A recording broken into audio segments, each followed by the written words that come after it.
Buenas, ¿cómo les va? Aquí estamos después de la Pascua y estamos en realidad dentro de lo que se llama la octava de Pascua. ¿Qué es la octava de Pascua? 8 días que la iglesia celebra la Pascua del Señor. Domingo de Pascua pasado, con la vigilia pascual, evidentemente el sábado a la noche, el sábado pasado, hemos celebrado en la parroquia una hermosa ceremonia, realmente para alegrarse, y bueno, nos ha quedado en la memoria.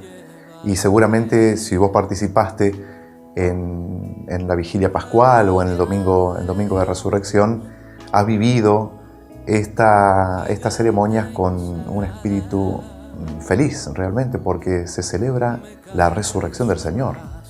Y 8 días digo porque la iglesia quiere como alargar esta alegría y seguir celebrándola durante los 8 días entre el domingo y el otro domingo siguiente, o sea, pasado mañana. Así que en esta octava de Pascua estamos viviendo la resurrección del Señor, nos alegramos profundamente porque Dios nos ha concedido la esperanza más firme, que es vencer la muerte. Nosotros en Cristo resucitado también vemos nuestra propia resurrección en esperanza y la vivimos y la gozamos y queremos transmitirlo a los demás también, ¿no es cierto? ¿Cuál es el grito más grande de triunfo que el católico tiene? Cristo ha vencido la muerte, ¿no? Y nos ha concedido a nosotros que podamos también resucitar junto con Él. Esta alegría por ahí está un poco empañada por un par de noticias que, bueno, yo les voy a dar. Pero no quiero ser negativo. Por lo tanto, les voy a dar la noticia y después de cada noticia les voy a decir algo positivo respecto a cada una de estas cosas que les comento. En China, ustedes saben que está gobernado por el Partido Comunista. Muchísimos años atrás, el Partido Comunista se instauró como gobierno, como un régimen, y es actualmente el Partido Comunista el que diagrama toda la vida social de los chinos, y lo ha hecho de manera durísima durante décadas. Después aflojó un poco y ahora parece que de vuelta viene la mano dura contra la libertad religiosa. El régimen chino dice que promueve la libertad religiosa, pero cada uno debe estar anotadito en un cuaderno. Hay que saber, el régimen, el partido quiere saber qué es lo que se hace, qué celebraciones se hacen, quiénes son los ministros, dónde se reúnen, quiénes son los que van. Bueno, si eso es libertad religiosa, no sé, cuéntenmelo de otra manera, ¿no es cierto? En el marco de la persecución religiosa en China, quiero contarles que ha habido una detención de un párroco. Esto fue hace pocos días y les quiero decir el nombre, pero como es un nombre chino me cuesta, así que lo voy a leer. A principio de la Semana Santa se detuvo a Peter San Wangyun, sacerdote, párroco, y esto se los cuento porque la Semana Santa está como pareciera, siempre hay algunas cositas que nos sorprenden de alguna manera, la providencia, ¿no es cierto? En Semana Santa, un sacerdote chino preso, evidentemente por celebrar la misa. Fíjense qué cosa extraña, ¿no? Hay un acuerdo entre el gobierno chino y el Vaticano que ha confundido un poco más las cosas, o por lo menos no está del todo claro. La iglesia clandestina, que es la iglesia fiel a Roma, se siente decepcionada por este acuerdo. El Papa ha querido explicar esto también. Es posible que esto se vaya clarificando a lo largo del tiempo, sin embargo, en estos momentos no es claro. Y nosotros tenemos que rezar por ellos, por los católicos chinos que en la clandestinidad viven su fe, tratan de aprender el catecismo, tratan de llegar a la primera comunión. Muchos, los seminarios de la iglesia clandestina llevan, una dinámica de ocultamiento, de secreto, porque no se puede tener seminarios que no estén registrados, que no estén bajo la mirada y la determinación y ciertos caminos que se les ponen a los seminarios, a las parroquias, a las sedes episcopales, etc., ¿no? Así que hay obispos que viven en la clandestinidad en China, sacerdotes que viven en la clandestinidad en China y fieles laicos que viven su fe, pero nadie tiene que enterarse. Es cosa terrible. Esto está sucediendo hoy en China. Y quería entonces pedirle que recen por el padre Peter, sacerdote chino que fue preso a comienzos de la Semana Santa y que, bueno, nos toca porque es un sacerdote y esta noticia yo se vamos a hacer una presentación de la Iglesia china en algún otro momento para poder conocer un poco más qué es lo que viven otros católicos en tierra de persecución. Esto es un gran testimonio para nosotros. Nosotros vivimos en libertad. Entonces tenemos que aprovechar esa libertad y tratar de ser consecuente con lo que creemos. Yo soy católico a mi manera. Miren, eso no... se lo voy a decir sencillamente, no existe un católico a mi manera. Existe la persona que vive su fe de acuerdo a lo que Cristo pide, a lo que la Iglesia especifica en su enseñanza, ¿no es cierto?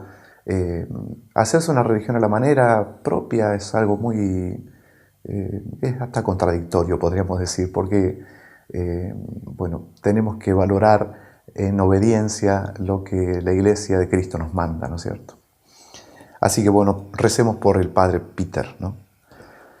En Sri Lanka, el domingo de Pascua, este domingo pasado, hubo 2 atentados. En realidad un par más, 4 atentados.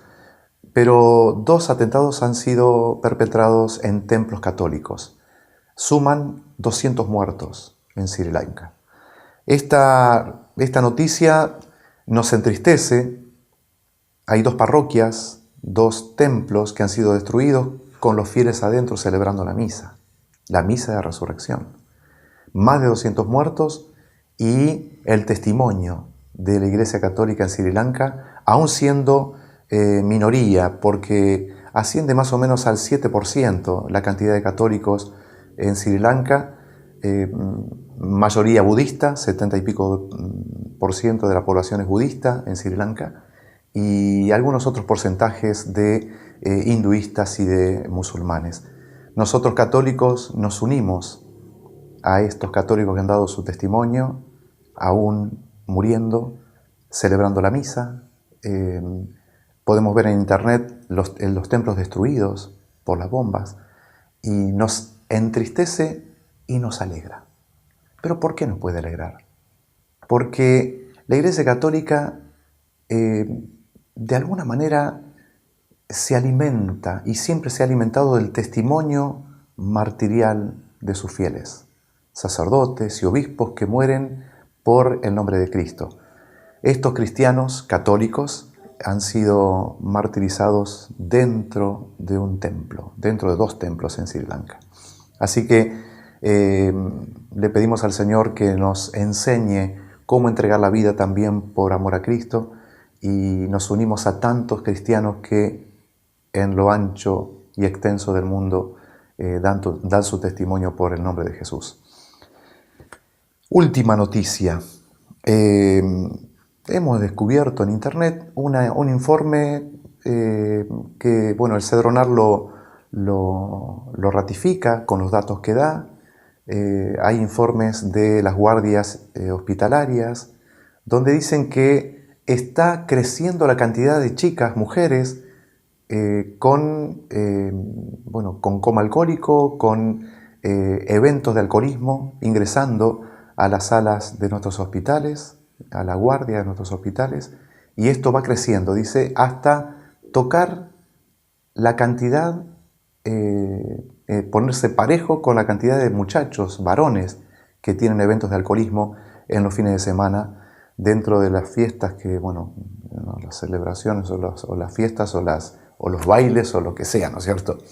Sabemos que el alcoholismo va creciendo en los jóvenes, sin embargo, está ascendiendo el porcentaje de mujeres que caen en esta adicción y en estos eventos de coma alcohólico o pierden el conocimiento, terminan entrando a una guardia y es triste, es muy triste. Lo digo porque, o se lo comento a ustedes, porque ¿qué es la adicción? ¿Saben qué es la adicción? Cualquier tipo de las adicciones que podemos tener nosotros, ¿no es cierto? Especialmente la droga, el alcoholismo, son indicadores de un vacío interior. Son indicadores que la vida de una u otra manera está perdiendo como sentido. Si una persona tiene que emborracharse o drogarse para estar contento, la verdad que es una felicidad o una alegría bastante efímera colgada con alfileres, ¿no? Además, la adicción nos sume en una esclavitud tremenda de la cual a veces es muy difícil salir. Así que le pedimos al Señor también que custodie nuestra juventud. Y lo positivo que quiero decir es que hay cantidad de jóvenes que se mantienen alertas ante esta realidad tan fea que es la realidad de la adicción o de las adicciones y no caen porque Dios los protege, porque el Señor los cuida, no caen en estas cosas que esclavizan, ¿no? Así que fuerza a los jóvenes, fuerza a aquellos que por ahí tienen que vivir en un medio bastante hostil, porque si todos toman, yo también tengo que tomar, todos se drogan, todos fuman la marihuana, bueno, yo también tengo que fumar, yo también tengo que drogarme. Y se lo plantean y dicen, no, yo no. Yo quiero vivir de otra manera, quiero encarar mi vida de otra manera, yo me valoro de otra manera y no quiero andar pidiéndole la ayuda a un porro o a un litro de cerveza para poder esbozar una sonrisa sincera. Así, felicito a los jóvenes que luchan a brazo partido para mantenerse fieles al Señor, para respetarse a sí mismos y vivir una felicidad serena, sin grandes estridencias, pero sanos, libres. No hay cosa más hermosa que la libertad. Y las adicciones son esclavitudes. Por eso aquel que tenga esta esclavitud, busque al Señor, busque a Jesús, acérquese a Él. A vos, que sos jovencito, jovencita, si estás en este camino que es oscuro, ¿no? Te invito a que abras tu corazón y dejes entrar al Señor dentro de tu vida y Él te transformará. Por eso, de estas tres noticias feas, de alguna manera, la persecución en China, saco una alegría, que hay hombres que están dando testimonio del nombre de Cristo y que en medio de la persecución siguen siendo fieles al Señor. Lo de Sri Lanka, el martirio y el testimonio feliz de aquellos que han ido a misa aún sabiendo que puede haber esto o aquello, peligros, etc. Y sin embargo, la fidelidad primero y yendo a misa, participando de las celebraciones, han tenido este triste evento y se suman a aquellos hombres que han dado la vida por Cristo. Y lo tercero que decía es que cuántos jóvenes buenos hay. Bueno, nos solidarizamos con los esfuerzos y los sacrificios que hacen muchos jóvenes nuestros por mantenerse fieles al Señor y mantenerse alejados de caminos oscuros como son las adicciones. Bueno, vamos a un corte y Dios lo bendiga. Vamos a continuar con el programa en un ratito. En la gloria de Dios tendré el descanso para mis pies.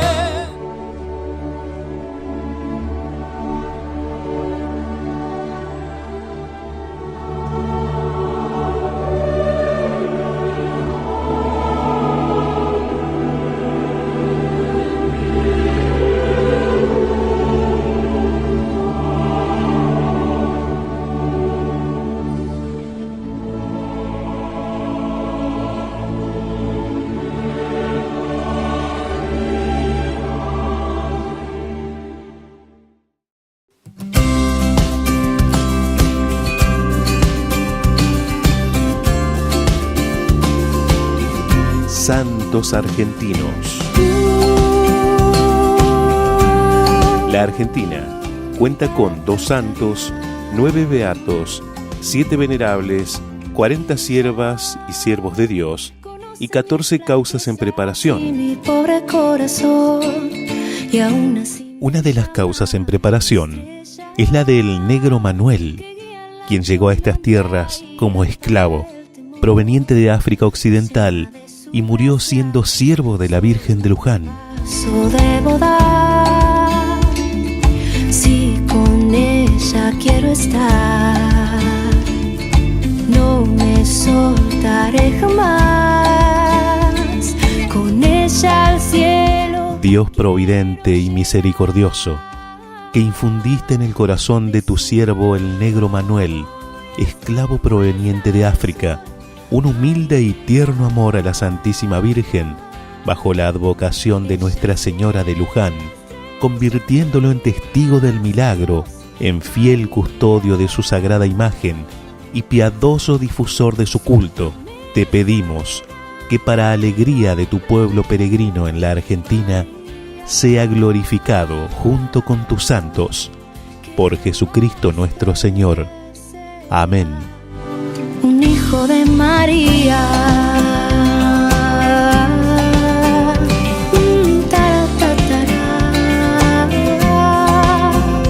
María.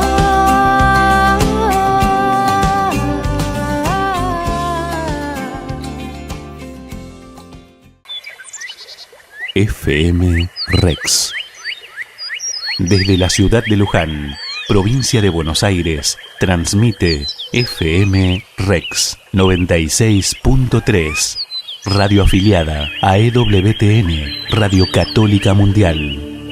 FM Rex, una señal que llega al corazón.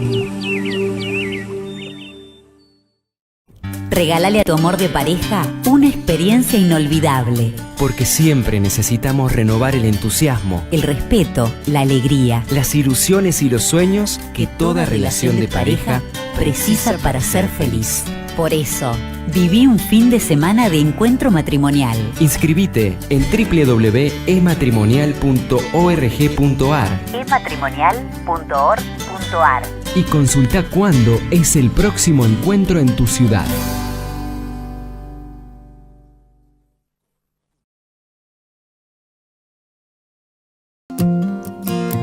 No sé qué pretende o qué se propone. Intento entenderlo, tanteando razones. Mas algo no dudo, es más que evidente. Estoy tan seguro, es el que me tiene. Bueno, aquí estamos de nuevo. En esta partecita queremos presentarle el catecismo como lo hacemos habitualmente, con estos dibujos hermosísimos, didácticos y bien claros, resumidos. Esto ameritaría una profundización, evidentemente. Así que si ustedes van como al mirarlos, como tratando de ingresar en algunos temas un poco más profundos, o les suscitan algunas preguntas o algunas dudas también, tienen la posibilidad de contactarse con nosotros y preguntarnos, no habría problema. En este capítulo que queremos compartir con ustedes, el tema es la tradición o la forma en la cual Dios se comunica con nosotros. La tradición es una, como les decía, y la Biblia es otra. Así que, bueno, vamos a verlo y después hacemos un pequeño comentario entonces.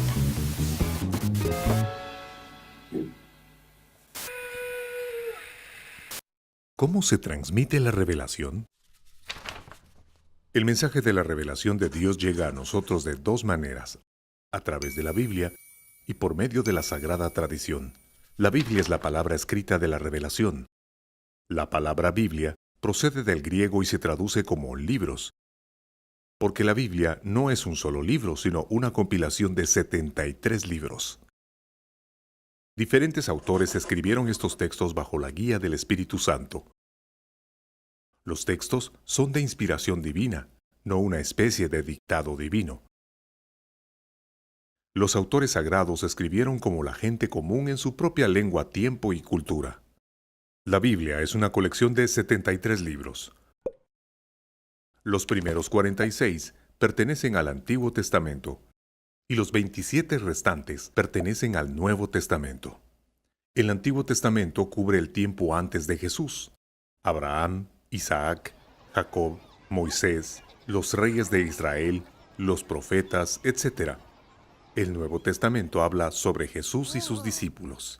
Pero, aunque los textos del Antiguo Testamento nos preparan para la venida de Jesús y el Nuevo Testamento es todo sobre Jesús, el cristianismo no es en absoluto una religión del libro. Jesús no escribió un libro. Mejor dicho, Él reunió a discípulos a su alrededor y fundó una comunidad viviente de personas. Fue a través de esta comunidad, y no por ningún libro, que su mensaje alcanzó y alcanza los confines de la tierra. Por razones prácticas, los apóstoles escribieron el mensaje. Estos escritos ahora forman el Nuevo Testamento, pero las predicaciones de los apóstoles van más allá de la sola palabra escrita. San Pablo escribe así en su segunda carta a los tesalonicenses: Por lo tanto, hermanos, manténganse firmes y conserven fielmente las tradiciones que aprendieron de nosotros, ya sea oralmente o por escrito. Así, junto a los textos existe también una tradición oral del mensaje de Cristo, conservada y encarnada en la vida de las comunidades cristianas. A esto se le llama sagrada tradición. No todo lo dicho y hecho en la iglesia es parte de esta tradición sagrada. No se incluyen allí procesiones, estatuas de nacimientos o huevos de Pascua. La tradición se refiere solo a lo que pertenece al depósito de la fe. Un ejemplo son las fórmulas teológicas sobre nuestra fe en la Trinidad, la doctrina del purgatorio o dogmas marianos. Todas estas enseñanzas son parte del legado de los apóstoles a la Iglesia. En el transcurso del tiempo, algunas enseñanzas han podido recibir una más detallada formulación teológica, pero en su núcleo se trata de lo que la Iglesia ha recibido de los apóstoles. Esta es la sagrada tradición. Resumiendo, la revelación divina nos llega a través de dos canales: la Sagrada Escritura y la Sagrada Tradición. Biblia y tradición están estrechamente vinculadas entre sí, y ambas son interpretadas por el magisterio de la Iglesia y entregadas a todos los fieles. Aquí ustedes descubren mucho contenido, me parece, ¿no es cierto? Sin embargo, bueno, algún comentario vamos a hacer. Primero y antes que nada, tenemos que decir, y subrayamos lo que se decía en el videíto, que la iglesia no es la iglesia católica no es la iglesia de un libro. Nuestra fe y nuestra vida en relación a Dios, planteado en la iglesia católica, no es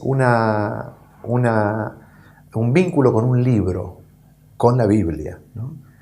Aunque decimos que en la Biblia está contenida la palabra de Dios. Por inspiración divina, como ustedes escucharon, Dios manifestó a cantidad de personas, hombres y mujeres también, que de alguna manera participaron en aquello que nosotros conocemos como la Biblia, una colección de libros que recorre, primero y antes que nada, toda la historia del hombre, la historia del pueblo de Israel, en el Nuevo Testamento la historia y lo que dijo e hizo Jesucristo, sus apóstoles, y cómo termina esta serie de libros, una colección amplia de libros, termina con el Apocalipsis, con el resumen de la historia y el término de la historia puesto allí en el último libro de la Biblia, el Apocalipsis.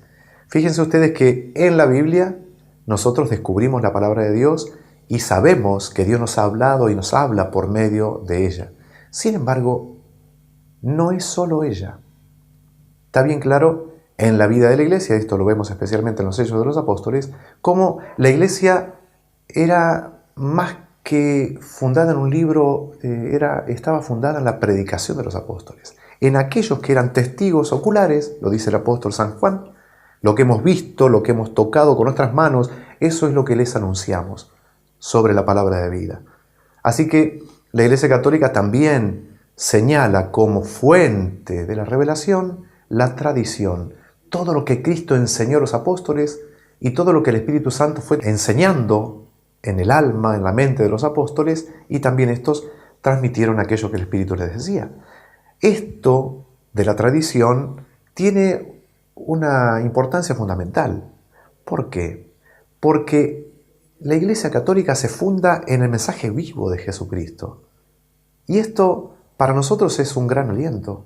Es un gran aliento porque además, junto con la tradición y la Biblia, eso genera algo que nos hace muchísimo bien, y se lo voy a explicar. Por un lado, la vida de la Iglesia magisterial, la enseñanza de la Iglesia. La Iglesia, en su vida y por medio de su autoridad, va dando lineamientos claros sobre lo que hay que creer, lo que hay que amar, lo que hay que esperar.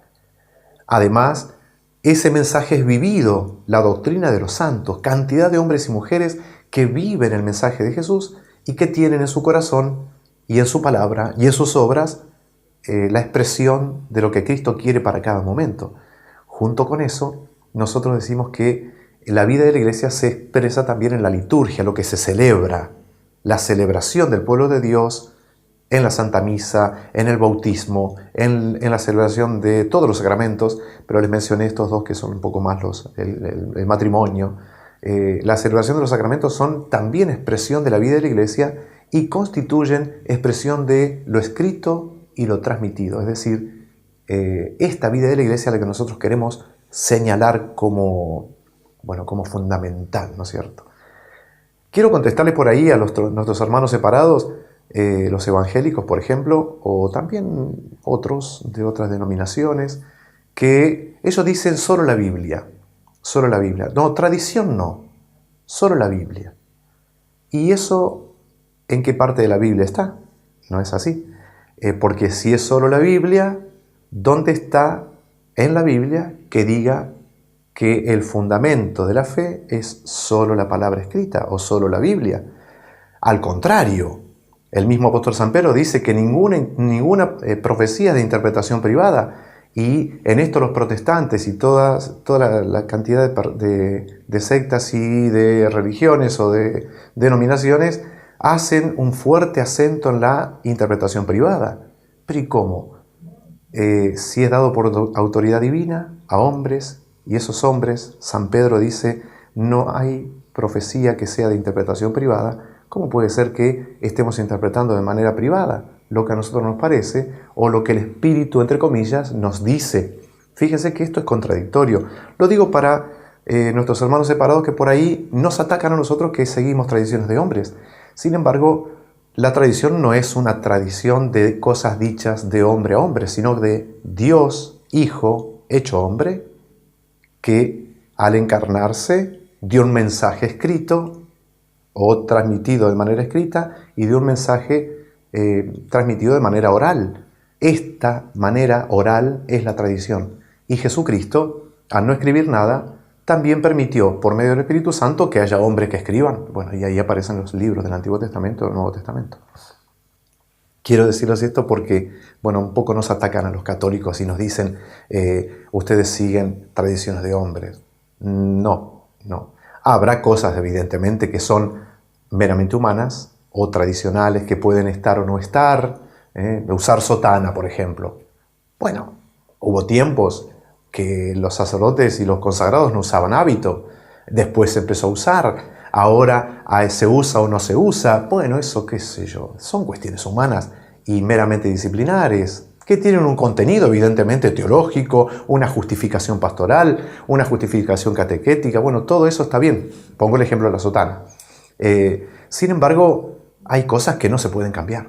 Hay cosas que están transmitidas por el mismo Jesucristo y que tradicionalmente se han pasado, ¿no?, de boca en boca y ha constituido lo que se llama el depósito que nosotros creemos. Según el apóstol San Pablo, le dice a su discípulo, custodia el depósito. Custodia el depósito. Ese depósito es el depósito de la fe que no cambia, ¿no? A través de los siglos, las culturas, las modas y las formas externas, un contenido que no cambia. Ese contenido es la enseñanza que la Iglesia nos trae una y otra vez, a todos nosotros fieles de ella, y nos alegramos porque esto sea así, ¿no? Dos aspectos, entonces, uno escrito, otro oral, y Dios nos conceda ser fieles a lo que Dios nos ha transmitido por medio de la Santa Madre Iglesia, en la que se conserva la palabra de Dios escrita y oral. Bueno, vamos a un cortecito y volvemos. En la gloria de Dios tendré el descanso para mis pies.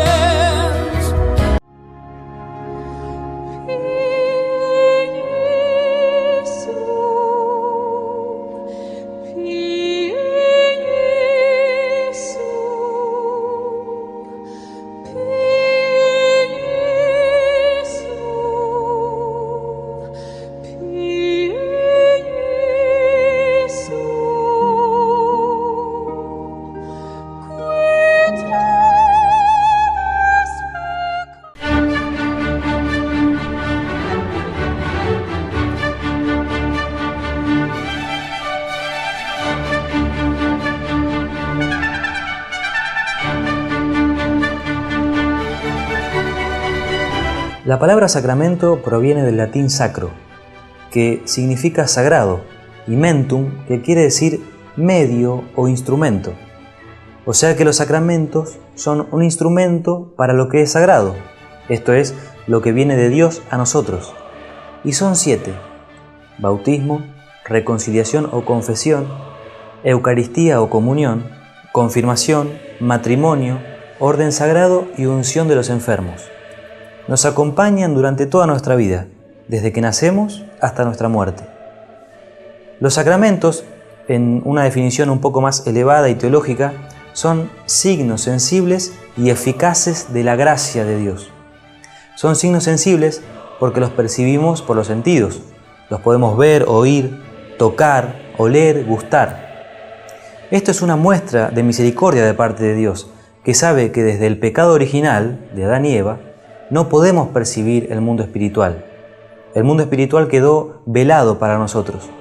Por eso el Señor unió cosas físicas y materiales que podemos ver a la acción espiritual que no podemos ver, para que así estemos ciertos de la acción espiritual. Pues si no fuera así, ¿cómo sabríamos que estamos bautizados si no lo podemos ver? ¿O cómo sabríamos que Dios perdonó efectivamente nuestros pecados luego de pedirle perdón? ¿O cómo podríamos asegurar que las almas de un hombre y una mujer que se aman están realmente unidas y no se trata de un mero sentimentalismo? ¿O cómo podríamos cumplir el mandato de nuestro Señor Jesús, tan repetido por Él, de comer su carne y beber su sangre? Además, que no podemos fiarnos de nuestros sentimientos, que van y vienen, a veces están y otras no, y muchas veces son contradictorios con la realidad. Por eso los sacramentos también son eficaces, porque si se realiza válidamente el rito sacramental, sea de cualquiera de los sacramentos, entonces no hay duda de que por medio de ello actuó la gracia de Dios en una persona bien dispuesta. Dios es inalcanzable para nuestras fuerzas humanas, pero Él nos dejó estas 7 herramientas que nos sirven, si queremos usarlas, para acercarnos a Él cada vez más.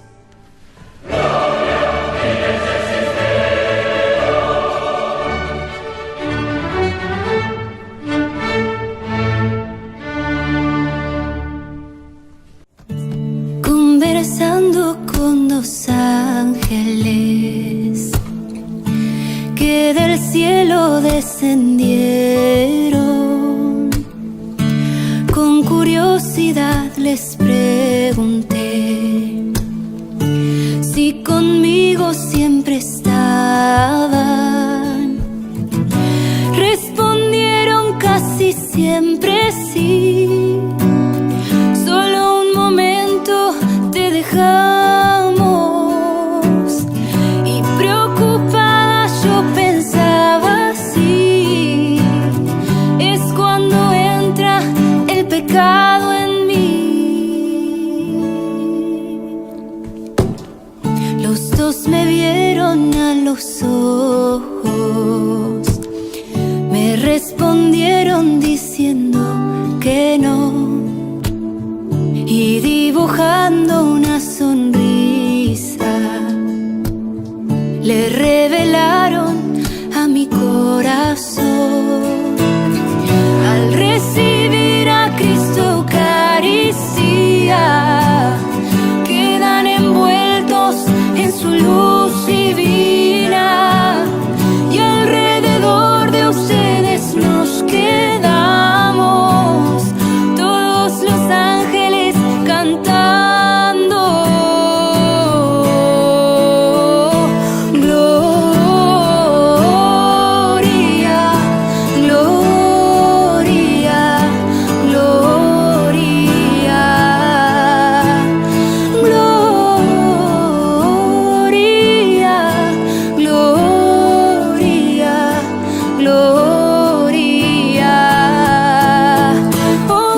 acá al lado de la Virgencita, nuestra Madre. Acá hoy pudimos subir arriba para estar con ella, para invitarlos también a ustedes al cambio de manto de la Virgen, que se va a hacer el 28, el domingo 28 a la 1 de la tarde. Vamos a tener este cambio, el manto que tiene ahora la Virgencita, se lo vamos a cambiar, y el 8 de mayo vamos a dar las estampitas con este manto, y vamos a cambiar de manto, así que el 28 a la 1 de la tarde los esperamos para tener esta fiesta al lado de nuestra Madre, la Virgencita de Luján. En esa misa, al final, vas a poder tocar el manto de la Virgen, tomar gracia de ella y llevarla para tu hogar, para tu familia, para las intenciones que tengas en tu corazón. Te esperamos.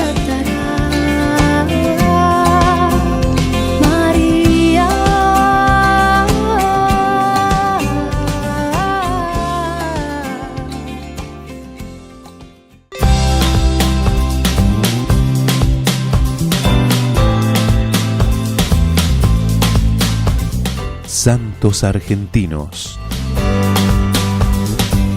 La Argentina cuenta con 2 santos, 9 beatos, 7 venerables, 40 siervos y siervas de Dios y 14 causas en preparación. Quiero ser tu instrumento por siempre. En la arquidiócesis de Mercedes Luján tenemos una de ellas. Y aunque el mundo me invite a dejarlo, La venerable Madre Leonor Maturana, quien vivió los últimos 18 años de su vida consagrada al Señor en la ciudad de Suipacha. porque su amor. Señor Jesucristo, tú que quieres que todos los hombres se salven y lleguen al conocimiento de la verdad, glorifica a tu sierva Leonor Maturana, que supo gastar su vida en el sublime ideal de la salvación de las almas, y por su intercesión, danos a nosotros su tensión espiritual, su fervor misionero, su celo apostólico, su generosidad sin límites y la gracia que especialmente te pedimos, para que con nuestra vida te demos la mayor gloria. Hija de Dios.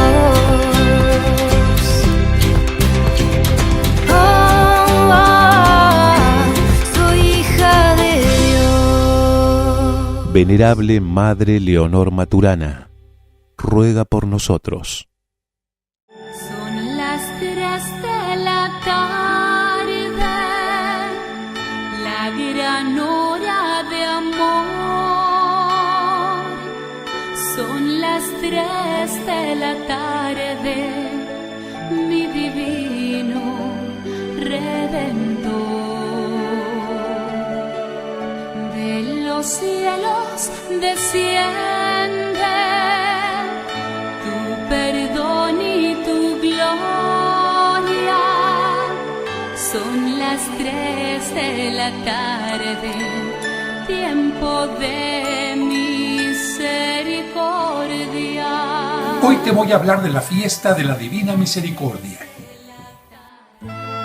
Elena Kowalska nació en Glogowiec, cerca de Cracovia, en Polonia, en 1905. Esta es su casa natal.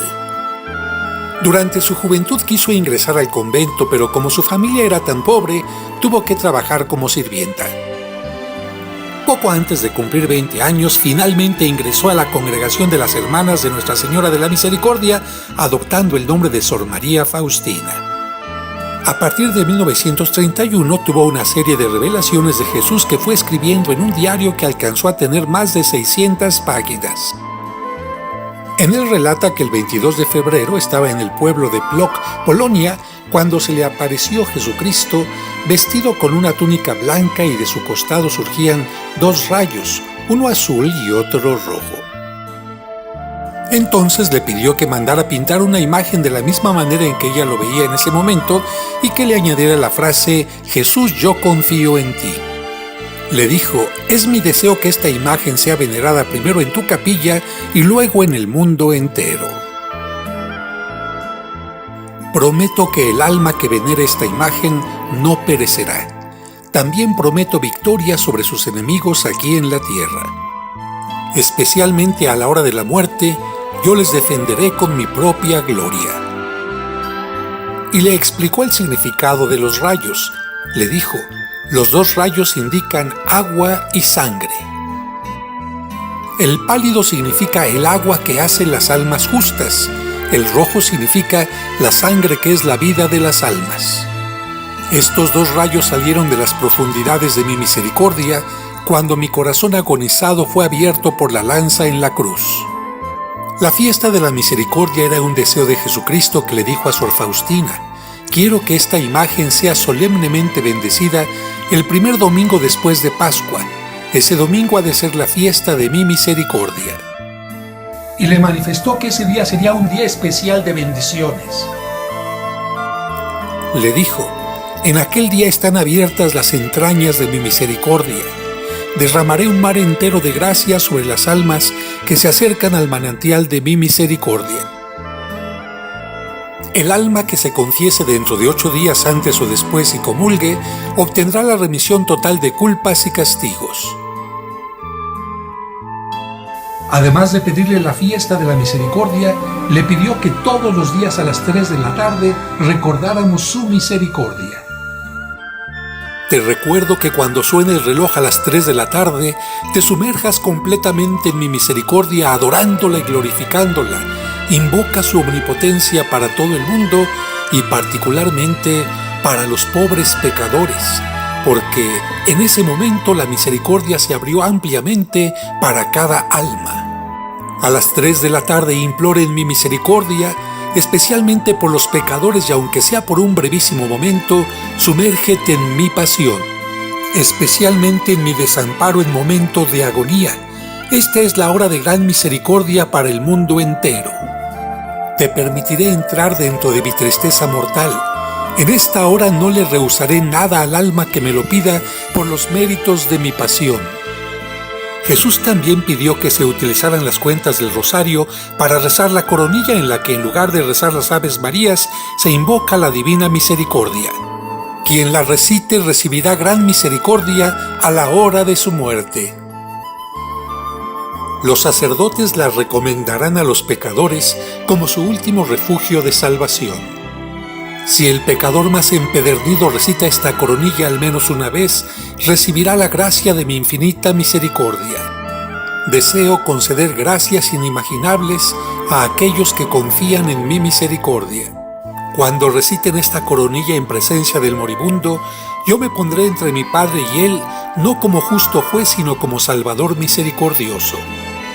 Sor Faustina murió de tuberculosis el 5 de octubre de 1938 en Cracovia a la edad de 33 años. Sus restos se conservan en la capilla de las Hermanas de la Madre de Dios de la Misericordia en Cracovia.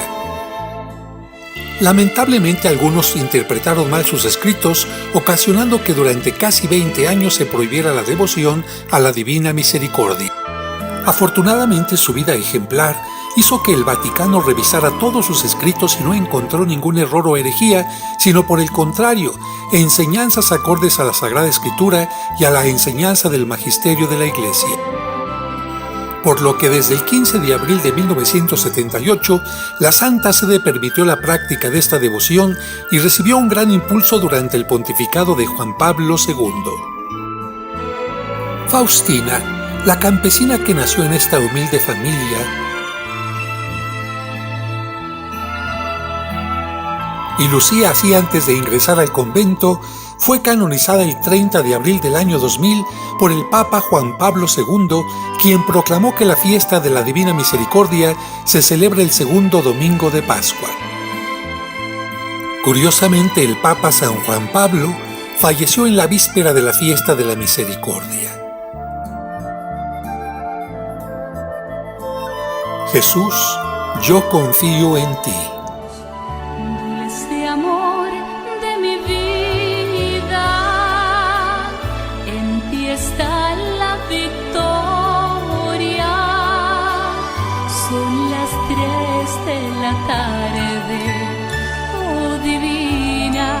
Misericordia, son las 3 de la tarde, oh divina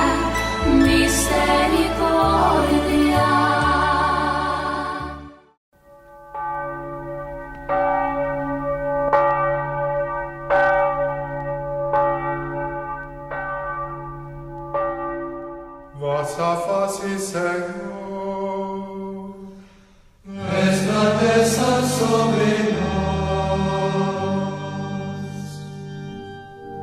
Que Deus nos dê a sua graça e sua bênção, e sua face resplandeça sobre nós, e na terra se conheça o seu caminho e a sua. Bueno, aquí estamos de nuevo. Ustedes saben, este segundo domingo de Pascuas es el domingo de la Divina Misericordia. El mismo Jesús a Sor Faustina le pide que se celebre en la iglesia una fiesta a su misericordia. Y nada más.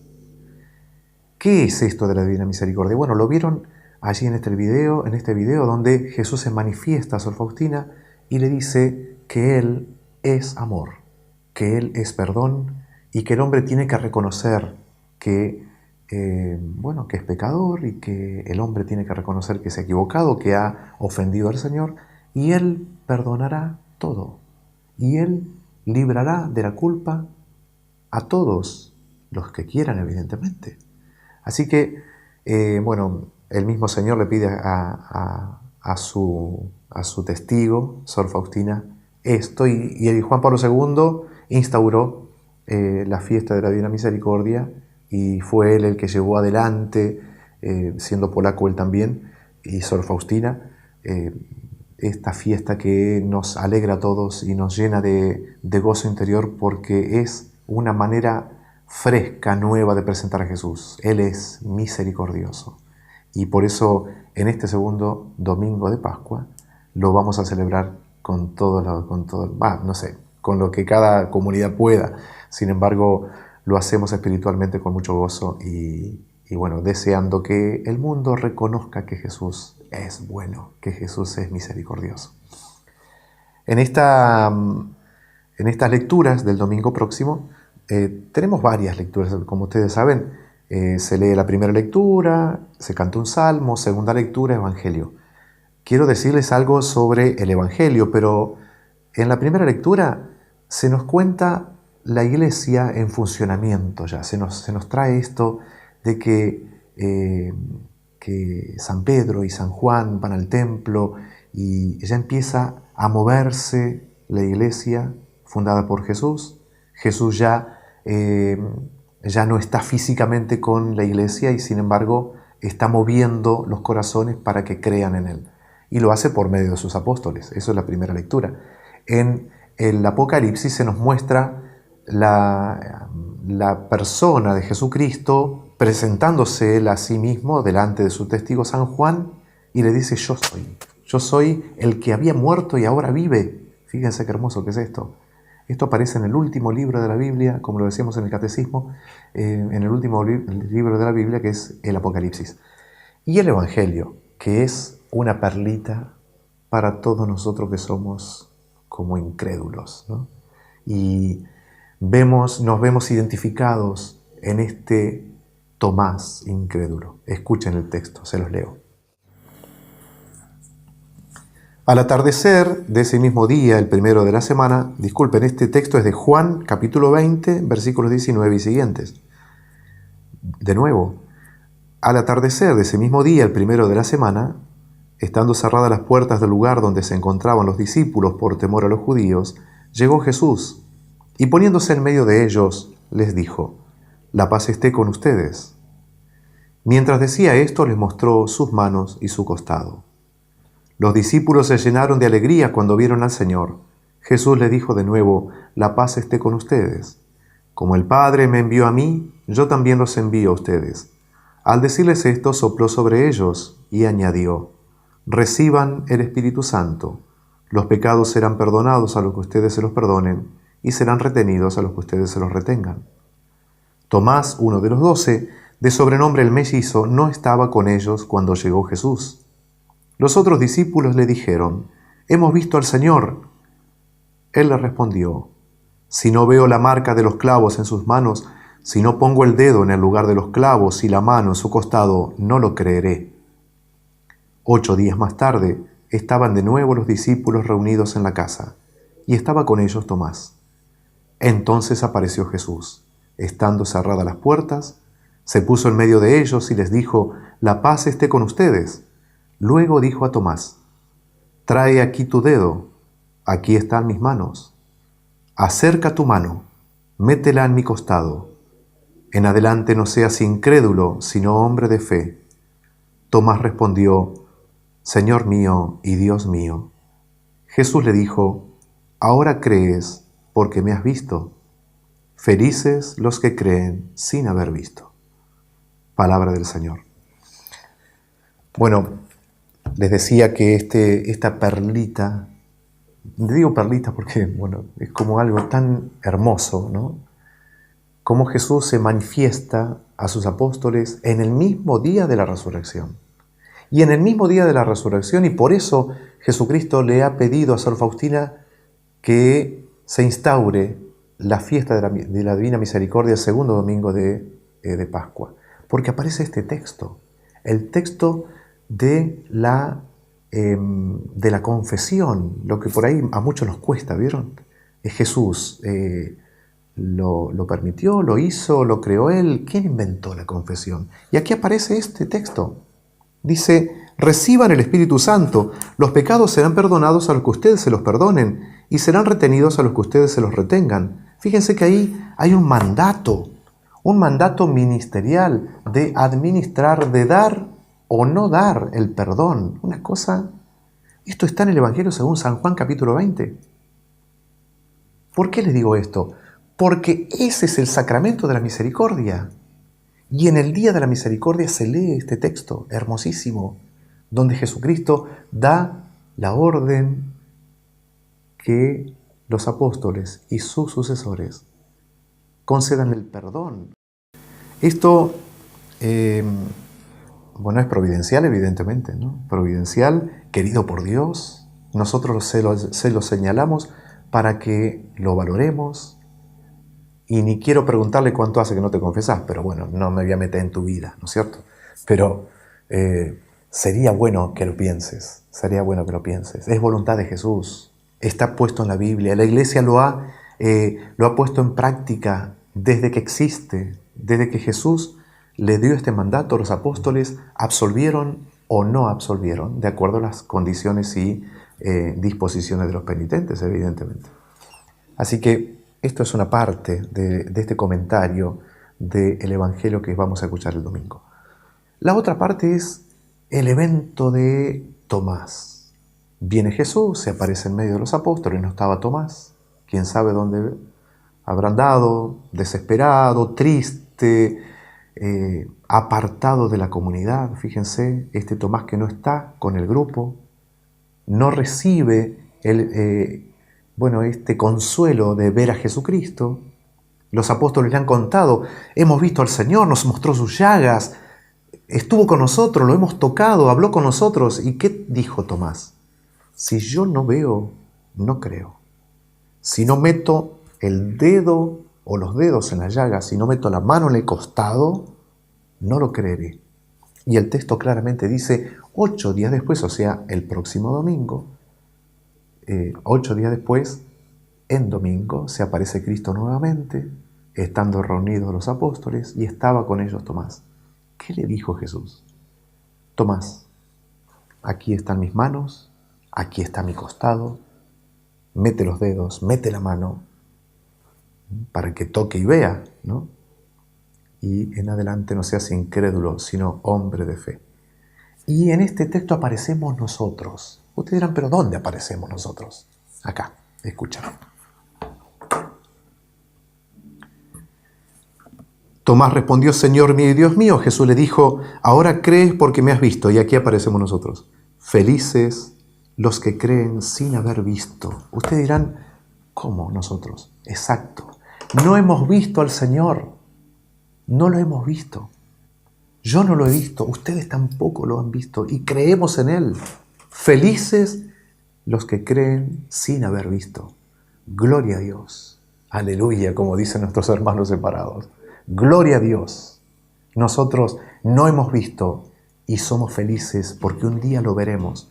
Y gracias a la incredulidad de Tomás el apóstol, podemos decir: otros lo vieron. Ya nos tocará a nosotros. y ponemos todas nuestras esperanzas y nuestra fe en Cristo, porque un día podremos amarlo totalmente y nada nos separará de Él. Así que Santo Tomás, el incrédulo, ruega por nosotros los incrédulos. Nos encontramos entonces la próxima y Dios nos bendiga a todos. Chaucito. Si yo no tengo amor, yo nada soy, Señor.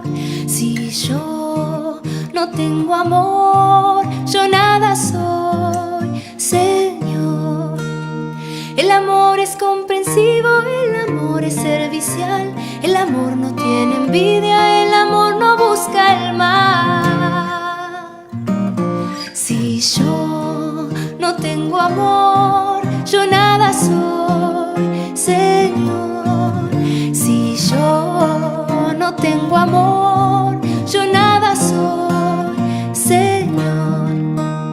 El amor nunca se irrita, el amor no es descortés, el amor no es egoísta, el amor nunca es doblez.